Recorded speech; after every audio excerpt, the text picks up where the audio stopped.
Have you ever wondered what it would be like to understand everything? I mean, literally everything? To see the universe's punchlines before the setup is even delivered?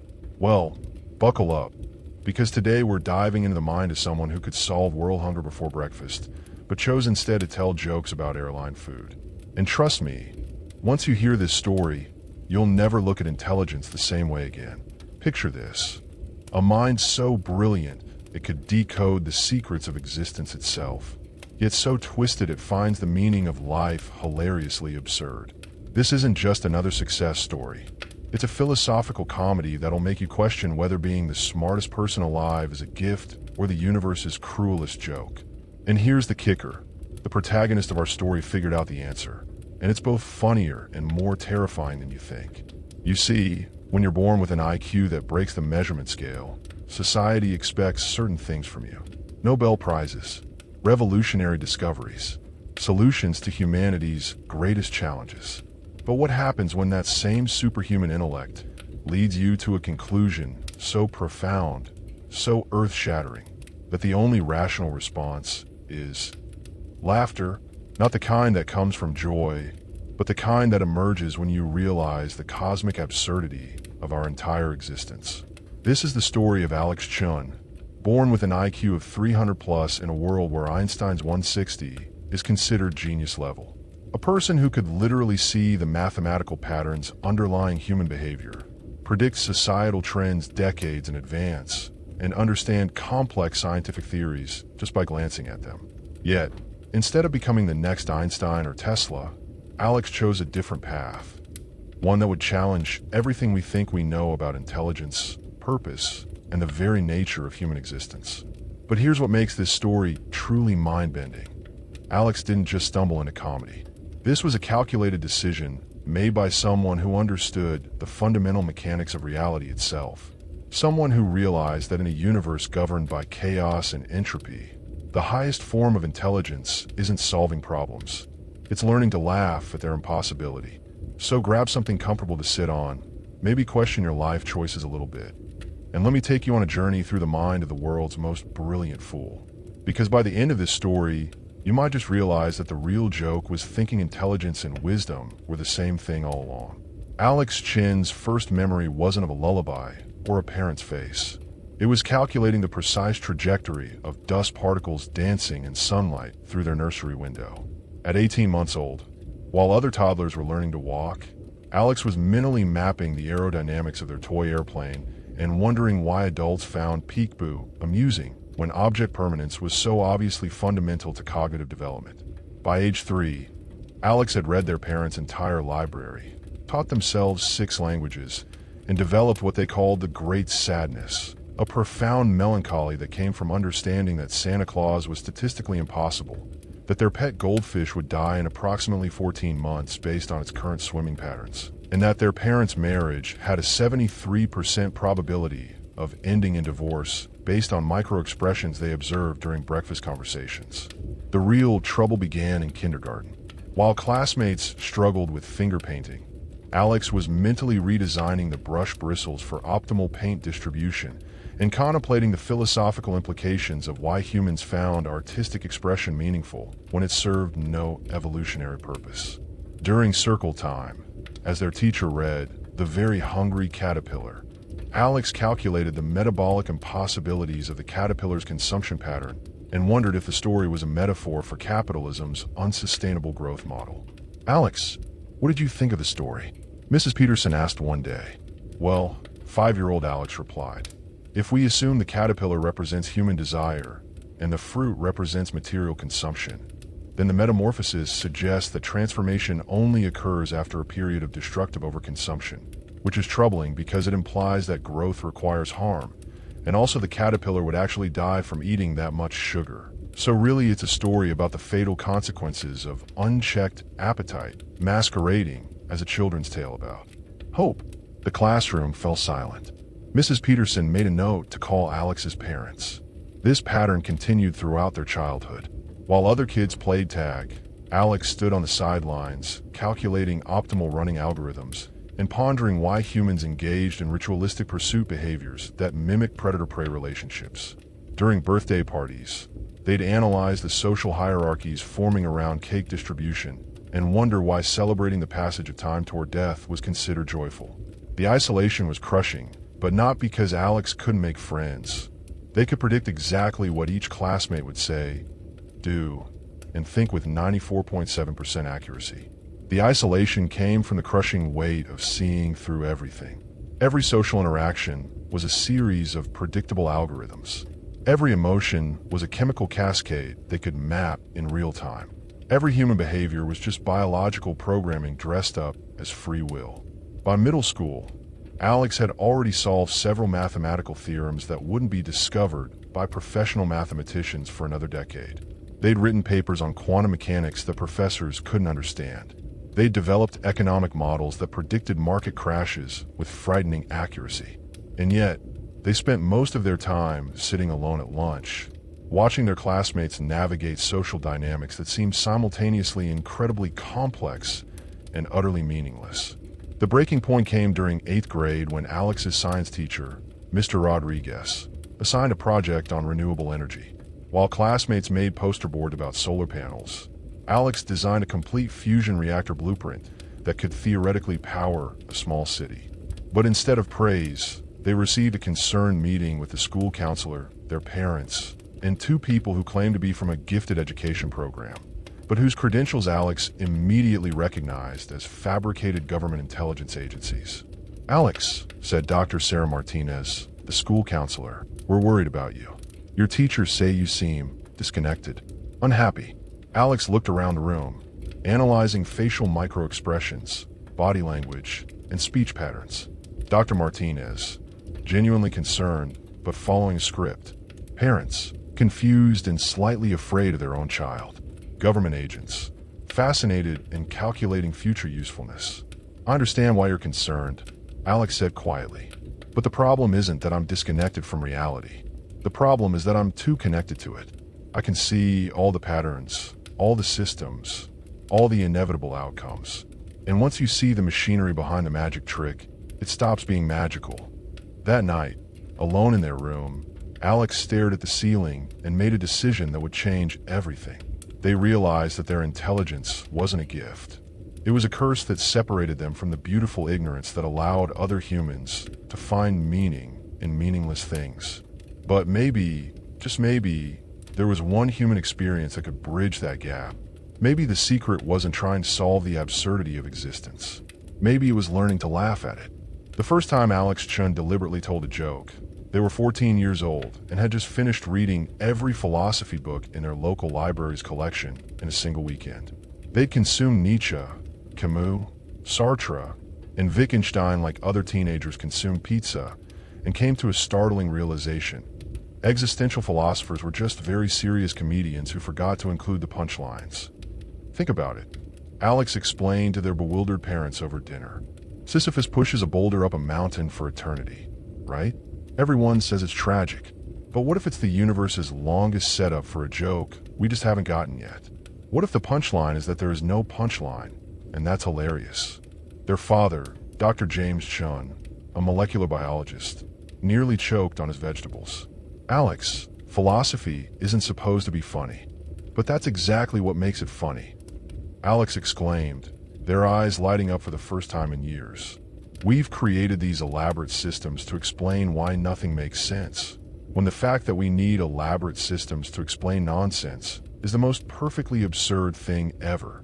That night, Alex began what they called the comedy hypothesis, a systematic study of humor using their unprecedented intellectual capabilities. They analyzed thousands of jokes, dissecting the mathematical patterns of timing, the psychological mechanisms of surprise, and the sociological functions of laughter. What they discovered was revolutionary. Humor wasn't just entertainment. It was humanity's most sophisticated defense mechanism against existential terror. Every joke, Alex realized, was essentially a controlled explosion of cognitive dissonance. The setup created an expectation. The punchline violated that expectation in a specific way, and laughter was the brain's method of resolving the contradiction. But here was the beautiful part. In that moment of resolution, people became temporarily okay with things not making sense. Comedy, was literally a technology for accepting absurdity. Alex started experimenting on their classmates, but not in the cruel way you might expect. Instead, they began crafting jokes that were simultaneously hilarious and philosophically profound. During lunch, they'd approach different social groups with carefully constructed humor. "Hey," Alex would say to the football team, "why did the existentialists cross the road?" "Why?" they'd ask, already grinning in anticipation. To get to the other side, which is a metaphysical realm representing the authentic self that exists beyond social conditioning. But also because there was a Starbucks over there, and he needed caffeine to continue contemplating the meaninglessness of existence. The jocks would laugh, not because they understood the philosophy, but because the unexpected complexity was funny. Meanwhile, Alex was conducting real-time social experiments, measuring how humor could bridge intellectual gaps and create connection across different cognitive levels. But the real breakthrough came when Alex started doing stand-up at their school's talent show. They'd written a routine that was ostensibly about the difficulties of being a teenager, but was actually a sophisticated commentary on the biological absurdities of human development. "So, I'm going through puberty," Alex began, standing nervously at the microphone, which is basically your body's way of saying, "Hey, remember when everything made sense? Yeah, we're gonna fix that real quick. Suddenly, I'm attracted to people I used to think had cooties, which I now realize is just our immune system's primitive dating app. Swipe left on genetic incompatibility, swipe right on optimal reproductive potential. Except my brain is so confused that yesterday, I had a crush on a calculus textbook because it had really nice graphs." The audience erupted in laughter, but Alex was analyzing their response in real time. The teenagers laughed because they related to puberty confusion. The adults laughed because they remembered their own adolescent awkwardness. The teachers laughed because the joke acknowledged biological reality while being appropriately silly. Everyone was laughing for different reasons, but everyone was laughing together. That night, Alex experienced something they'd never felt before: genuine connection with other humans. Not the kind that came from impressing people with their intelligence, but the kind that came from sharing a moment of joyful absurdity. For the first time in their life, their superhuman intellect hadn't separated them from others. It had brought them together. Alex began performing at local comedy clubs, using fake IDs they'd created with the same precision they applied to everything else. Their material was unlike anything the comedy world had ever seen. Jokes that required audiences to think while they laughed, routines that made quantum physics accessible through punchlines, and observations that revealed the cosmic humor hidden in everyday existence. "I went to a quantum mechanics lecture last week," Alex would tell audiences, "and the professor said that electrons exist in multiple states simultaneously until observed. So basically, my dating life is quantum mechanics. I'm simultaneously single and in a relationship until someone checks my Facebook status, at which point the wave function collapses, and I'm usually just disappointed." The audiences ate it up, but what they didn't realize was that Alex was conducting the most sophisticated psychological experiment in human history. Every joke was data. Every laugh was evidence. Every routine was testing a hypothesis about the fundamental nature of human consciousness and connection. Comedy, Alex discovered, was the only art form that required immediate, measurable feedback. A painting could hang in a gallery for decades before anyone decided if it was good. A novel could find its audience years after publication. But a joke either worked or it didn't, right now, in real time. It was science disguised as entertainment, and Alex was addicted to both the research and the results. By their senior year of high school, Alex was performing regularly at professional venues, earning money, and building a following. College scouts weren't just offering academic scholarships anymore. Talent agents were calling too. Alex faced a choice that would have been impossible for anyone else to make rationally. Use their incredible gifts to advance human knowledge, or use them to make people laugh. But Alex had figured out something the rest of the world hadn't. Maybe those weren't different choices at all. By 19, Alex Chun had received acceptance letters to every major university in the world. MIT wanted them for theoretical physics. Harvard offered a full ride for philosophy. Cambridge practically begged them to join their mathematics program. But Alex had also just been offered a development deal by Netflix for their own comedy special after going viral with a routine about how artificial intelligence was basically humanity's way of creating children that would eventually find us embarrassing. Let me get this straight. Alex's mother said during what would become known as the Great Family Intervention of 2023, you could cure cancer, solve climate change, or revolutionize technology, and you want to tell jokes for a living. Alex looked around the living room at their assembled family members, each face displaying various combinations of confusion, disappointment, and concern. They could read every micro-expression, predict every argument, and calculate the exact emotional temperature of the room. But instead of feeling superior, they felt something else entirely. Profound love for these beautiful, complicated, utterly irrational humans who cared so much about their future. Mom, Alex said gently, what if I told you that making people laugh might actually be the most important thing I could do with my intelligence? I'd say you've lost your mind, their father interjected. Alex, you have the highest IQ ever recorded. You have a responsibility to humanity. Alex smiled, and in that moment, made a decision that would either prove their genius or confirm their family's fears about their sanity. They stood up and began to pace, which they always did when their brain was working at maximum capacity. Okay, let me explain this scientifically, Alex said. What's the biggest threat to human civilization right now? Climate change? Nuclear war? Economic collapse? Resource depletion? AI taking over? All of these problems have one thing in common. They're caused by humans being unable to cooperate effectively on a global scale. The family listened, intrigued despite themselves. Now, why can't humans cooperate? Because we're tribal. We form in-groups and out-groups. We're biologically programmed to trust people who are like us and fear people who are different. Every major conflict in human history comes down to this basic programming. Religion, politics, nationalism, racism, it's all just tribalism with extra steps. Alex's grandmother, who had been quietly knitting, looked up. What does this have to do with comedy? Everything, Grandma. Laughter is the only universal human language. It transcends culture, religion, politics, education level, everything. When people laugh together, they temporarily forget their tribal boundaries. Comedy is literally a technology for creating empathy across difference.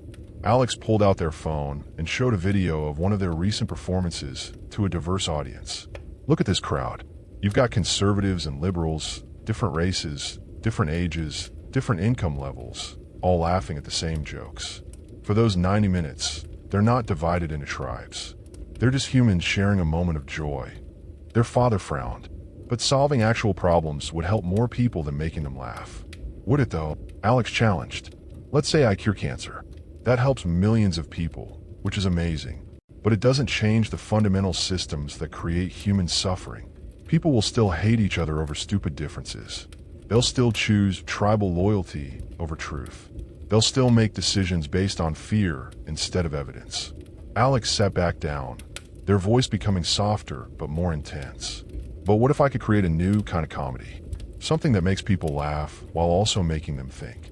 Something that reveals the absurdity of our tribal programming while we're having fun? What if I could use humor to smuggle wisdom past people's psychological defenses? The room was quiet for a moment. Alex could see their family processing this idea, their expressions shifting from skepticism to curiosity. Think about it, Alex continued. Every great comedian is essentially a philosopher. George Carlin made people think about language and society. Richard Pryor forced audiences to confront racial dynamics. Dave Chappelle uses humor to explore identity and social justice. But they all had to work within their own intellectual limitations. Alex stood up again, excitement building in their voice. But what if someone with my capabilities approached comedy as a tool for global consciousness change? What if I could create humor that's so precisely crafted it actually rewires people's thinking patterns? What if I could make bigotry look so ridiculously absurd that people become ashamed to engage in it? Their youngest cousin, Maya, who had been scrolling through her phone, suddenly looked up. Like that bit you did about how racism is basically humans failing a vision test? That went viral and actually changed how I think about prejudice. Alex grinned. Exactly. That joke works on multiple levels. People laugh because it's unexpected and visually funny, imagining racists squinting at other people like they're trying to read an eye chart. But underneath, it's making a serious point about how prejudice is literally a failure of perception. Their mother was beginning to look thoughtful. So you're saying comedy could be educational? Not just educational, Mom. Transformational. Look, I've spent my whole life being smarter than everyone around me. And it's been lonely and frustrating because intelligence alone doesn't change hearts or minds. But humor does. Humor bypasses the rational brain and speaks directly to emotions. It can make people feel truth instead of just thinking about it. Alex walked to the window, looking out at the neighborhood where they'd grown up feeling so alien and isolated. Every night I perform, I watch audiences full of strangers become temporarily united in laughter. I see conservatives and liberals sitting next to each other, forgetting to hate each other for an hour. I watch people from different backgrounds connecting over shared human absurdities. It's the closest thing to magic I've ever experienced. They turn back to their family. Here's what I figured out. The reason the world is such a mess isn't because we lack smart people trying to solve problems. It's because smart people keep trying to solve problems with more intelligence, when what we actually need is more wisdom. And wisdom, it turns out, is just intelligence seasoned with humility and compassion. Alex's father was quiet for a long moment, then asked, "But don't you think you're overqualifying for comedy?" Alex laughed, a genuine, delighted sound. "Dad, that's like asking if someone is overqualified for happiness. The most complex problems require the most sophisticated solutions. If I can use my intelligence to create humor that makes people more empathetic, more curious, more willing to question their assumptions, then maybe I'll prevent more suffering than any medical breakthrough could." Their grandmother put down her knitting and looked directly at Alex. "You know what, dear? Your grandfather would have understood this. He used to say that making people smile was the most important job in the world because life is hard enough without forgetting how to laugh." The room fell silent as everyone absorbed this wisdom. Alex felt tears welling up, not from sadness, but from the profound relief of being understood by the people who mattered most. "Plus," Alex added with a mischievous grin, "if the comedy thing doesn't work out, I can always fall back on cure cancer. It's not like intelligence has an expiration date." The family erupted in laughter, and in that moment, Alex knew they'd made the right choice. Not just about their career, but about their entire approach to their extraordinary gifts. They were going to use their superhuman intelligence to do the most human thing possible. Help people laugh at the absurdity of existence, while simultaneously revealing its hidden beauty. 3 years into their comedy career, Alex Chun had achieved something unprecedented.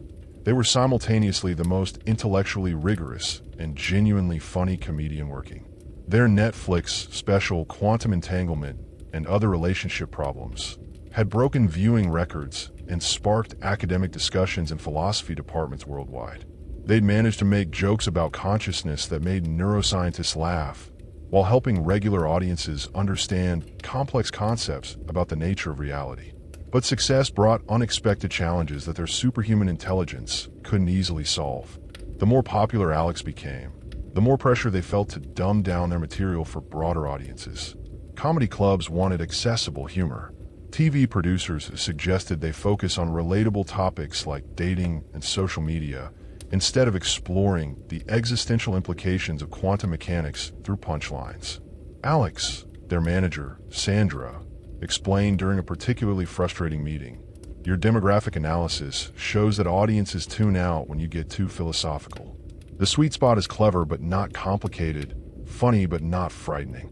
Alex stared at the demographic charts, their brain automatically calculating the statistical breakdowns, market segments, and optimization strategies. But for the first time in their life, pure data felt insufficient. They realized they were facing a paradox that even their extraordinary intellect couldn't simply logic their way through. The breakthrough came during a performance at a small club in Portland, Oregon. Alex was testing new material about artificial intelligence, exploring the idea that humans were essentially biological computers that had achieved consciousness but forgot to read their own user manual. The audience was engaged, but not quite connecting with the deeper implications. Then, in the middle of their routine, Alex had what they would later describe as the most important realization of my existence. They stopped mid-joke, looked out at the audience of about 80 people, and saw something their analytical mind had been missing. Every person in that room was struggling with their own version of existential confusion. The businessman in the front row was checking his phone every few minutes, clearly anxious about something. The college student near the back was laughing too hard at mediocre jokes, probably dealing with stress. The elderly couple at table 6 were holding hands, but looked worried about something. The bartender was putting on a performance of cheerfulness while managing what was obviously a difficult shift. In that moment, Alex realized they'd been approaching comedy backwards. They'd been trying to elevate audiences to their level of understanding, when what people actually needed was someone who could meet them at their level of confusion and help them laugh at it together. So Alex threw out their prepared material and started improvising. You know what's funny? They said, abandoning their microphone and walking closer to the audience. I spent my whole life trying to understand everything, and the more I understand, the more I realize that nobody else understands anything either. We're all just winging it and hoping nobody notices. The audience perked up, sensing something authentic happening. Like, I can explain quantum mechanics, but I still don't know why my bank account is always empty. I can analyze the sociological implications of social media, but I still check my notifications like a lab rat pressing a button for cocaine. I understand the psychological mechanisms behind human attraction, but I once spent 3 hours crafting the perfect text message to someone and then forgot to hit send. The laughter was different now, warmer, more connected. Alex could feel the shift in the room's energy. Here's what I think is happening, Alex continued, now completely off script and speaking from their heart for the first time in their career. We're all walking around pretending we know what we're doing, but secretly we're all 7-year-olds in adult costumes, hoping somebody will eventually explain how life works. The difference is, some of us are better at hiding our confusion than others. The audience erupted in recognition. This wasn't just funny, it was true in a way that made them feel less alone. Alex spent the next hour creating material in real time, weaving together scientific concepts with deeply human observations. They talked about how evolution gave us brains capable of contemplating infinity, but bodies that get excited about finding a good parking spot. They explored how humans created art and music and literature to express feelings they couldn't understand, like trying to draw a map of a country they'd never visited. But the real magic happened when Alex started riffing about intelligence itself. Everyone thinks being smart is this great advantage, they said, but it's actually just a different kind of confused. Regular confused is like being lost in a familiar neighborhood. Smart confused is like being lost in a familiar neighborhood, but also knowing the GPS coordinates, the historical development patterns, and the geological reasons why the streets are laid out this way. You're still lost, but now you're lost with extra information that doesn't actually help. The audience was crying with laughter, but also nodding in recognition. Alex had found the sweet spot between intellectual complexity and emotional truth. That night marked the beginning of what Alex came to call compassionate comedy, humor that acknowledged the fundamental absurdity of existence, while creating genuine connection between people struggling with that absurdity. Instead of making audiences feel stupid for not understanding complex concepts, Alex made them feel smart for recognizing complex emotions. Their new approach went viral in a way that surprised everyone, including Alex. Clips from their performances were shared not just for entertainment, but as genuine sources of comfort and wisdom. Philosophy professors assigned their routines alongside traditional texts. Therapy groups used their material as discussion starters. Scientists began quoting their jokes in academic papers because Alex had found ways to make complex ideas genuinely memorable and emotionally resonant. The comedy industry didn't know what to do with this phenomenon. Alex was selling out theaters while also being invited to speak at universities and think tanks. They were simultaneously a comedian and a philosopher, an entertainer and an educator, a performer and a healer. But the real validation came from their audiences. After shows, people would approach Alex with stories about how a particular joke had changed their perspective or helped them through a difficult time. A physics student said Alex's bit about uncertainty principles had made her feel better about not knowing what to do with her life. A divorced father said their routine about the complexity of human relationships had helped him forgive himself for his marriage ending. Alex realized they had stumbled upon something profound, the healing power of shared absurdity. by using their extraordinary intelligence to illuminate the ordinary confusions that everyone experienced. They had created a new form of therapy disguised as entertainment. The final piece of the puzzle clicked into place during a conversation with their grandmother, who had become their most trusted advisor despite having no formal education beyond high school. "Grandma," Alex asked, "do you think I'm wasting my intelligence on comedy?" She looked up from her knitting and smiled. "Oh, honey, you're not using your intelligence on comedy. You're using comedy to share your intelligence. There's a big difference." That night, Alex understood their purpose with crystalline clarity. They weren't a genius who happened to be funny. They were a bridge between the isolation of extraordinary intelligence and the community of shared human experience. Their job wasn't to solve the world's problems with their intellect, but to help people laugh at those problems together, which turned out to be its own kind of solution. 5 years later, Alex Chin stood on the stage at Carnegie Hall, looking out at an audience that included Nobel laureates, best-selling authors, tech entrepreneurs, and ordinary people who had driven hundreds of miles to hear them perform. This wasn't just a comedy show. It had evolved into something unprecedented, a philosophical experience disguised as entertainment, where laughter became a pathway to profound insight. But tonight was different. Tonight, Alex was going to reveal the conclusion they'd reached after years of deep research into the nature of human consciousness, meaning, and the purpose of existence itself. It was a conclusion so startling that it had the potential to change how humanity understood its place in the universe. And it was hilariously absurd. "Ladies and gentlemen," Alex began, their voice carrying easily through the historic venue, "I have some good news and some bad news about the meaning of life. The bad news is, there isn't one. The good news is, that's the funniest thing ever." The audience laughed, but Alex could sense they knew something significant was happening. This wasn't just another punchline. This was the beginning of a revelation. "See, I spent my whole life being supposedly the smartest person in the room, trying to figure out what it all means. Why are we here? What's the point? Is there a grand design? And after analyzing every philosophical system, every religious tradition, every scientific theory, I finally figured it out." Alex paused for dramatic effect. "We're here because the universe is apparently really bored." The laughter was immediate, but thoughtful. People could sense the deeper meaning brewing underneath. "Think about it scientifically," Alex continued, beginning to pace in that characteristic way that signaled their brain was operating at maximum capacity. The universe started as basically nothing, then exploded into existence for reasons nobody can adequately explain.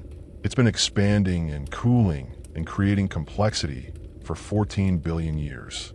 Stars formed, planets formed, life emerged, consciousness developed, and eventually we arrived, beings capable of understanding that we exist in a cosmos that may or may not have any ultimate meaning.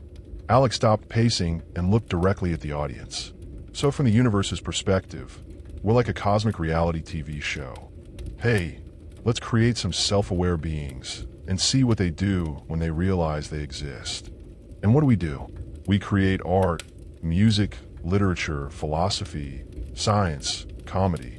We spend our entire existence trying to figure out why we exist while simultaneously creating beautiful, meaningful things that justify our existence. The audience was completely silent now, hanging on every word. "But here's the cosmic punchline," Alex said, their voice dropping to almost a whisper. "The meaning of life isn't something we discover. It's something we create. Every joke I tell, every laugh you give, every moment of connection between any two humans is literally us inventing meaning in real time. We're not finding purpose. We're making it up as we go along, and that's not a bug, it's a feature." The applause started slowly but built to a thunderous crescendo. Alex had managed to transform nihilism into hope through the alchemy of humor and insight.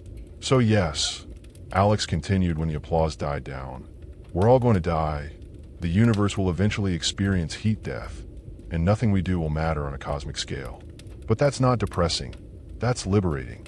It means every moment of joy, every act of kindness, every time we make each other laugh is a victory against entropy. We're basically giving the universe the middle finger by creating meaning out of meaninglessness. And if that's not the most beautifully absurd thing ever, I don't know what is." For the next hour, Alex wove together insights from quantum physics, evolutionary biology, neuroscience, and philosophy into a tapestry of humor that somehow made the prospect of existence feel both cosmically insignificant and profoundly precious. They explained how consciousness was probably the universe's way of understanding itself, how love was just elaborate biological programming that happened to create the most meaningful experiences possible, and how humor was humanity's greatest invention because it was the only response to absurdity that created more joy than it consumed. The finale came when Alex addressed the question they've been asked throughout their entire career. But what should I do with my life if nothing ultimately matters? Everything. Alex replied without hesitation. Do everything. Love people, create beauty, solve problems, tell jokes, plant gardens, write songs, help strangers, learn new things, share knowledge, fight injustice, celebrate victories, comfort the suffering, and laugh at the magnificent ridiculousness of it all. Not because it will matter forever, but because it matters right now, and right now is all we've ever actually had. Alex's voice became softer, more personal. I used to think my intelligence was a burden because I could see how arbitrary and temporary everything is. But I realized that understanding the temporary nature of existence doesn't make it less meaningful. It makes it more precious. We get to be conscious beings in a universe that produced consciousness accidentally. We get to love and laugh and create and discover things for the brief moment that we exist. We're essentially winning the cosmic lottery every single day we're alive. The standing ovation lasted nearly 10 minutes. But what moved Alex most wasn't the applause. It was seeing audience members hugging each other, laughing together, and sharing a moment of profound connection and understanding. After the show, as Alex met with fans, journalists, and fellow performers, they realized they had achieved something they'd never thought possible. They'd used their extraordinary intelligence not to separate themselves from humanity, but to create deeper connection with it. They transformed their gift from source of isolation into a tool for unity. A young comedy student approached during the reception. Alex, I want to be a comedian too, but I'm worried I'm not smart enough. How do you know if you have what it takes? Alex smiled, remembering their own journey from isolated genius to connected human being. Intelligence is helpful, they said, but what matters most is curiosity about other people and compassion for their struggles. If you can find the humor in your own confusion and help others laugh at theirs, you're already halfway there. As the evening wound down, Alex stood alone on the empty Carnegie Hall stage, looking out at the seats that had held so many people, sharing laughter and insight together. They thought about their journey from a lonely, brilliant child who saw the world as a series of problems to solve, to an adult who understood that the most important problems couldn't be solved, only shared. Their phone buzzed with a text from their grandmother. Watch the live stream. Your grandfather will be proud. You figured out the secret. Intelligence without heart is just math, but intelligence with heart is magic. Love you, genius. Alex laughed, really laughed, with the same joy they'd been helping audiences discover. They'd spent years learning that the highest use of intelligence wasn't to have all the answers, but to help everyone get comfortable with the beautiful, absurd, magnificent questions that make us human. And somehow, that felt like the best joke of all. So there you have it, the story of someone who could have solved any problem in the world but chose instead to help us all laugh at the fact that the problems might not need solving so much as accepting. Alex Chin's journey reveals something profound about intelligence, purpose, and what it means to live a meaningful life in an apparently meaningless universe. Maybe the real genius isn't in having all the answers, but in helping everyone get comfortable with the questions. Maybe wisdom isn't about understanding everything, but about finding joy in understanding nothing for certain. And maybe, just maybe, the highest form of intelligence is using your gifts to make others feel less alone in their confusion. After all, we're all just conscious beings on a spinning rock in infinite space, trying to figure out what the hell is going on while simultaneously creating art, love, laughter, and meaning out of cosmic chaos. And if that's not funny enough to build an entire life around, what is? What do you think? Is Alex's choice brilliant or insane?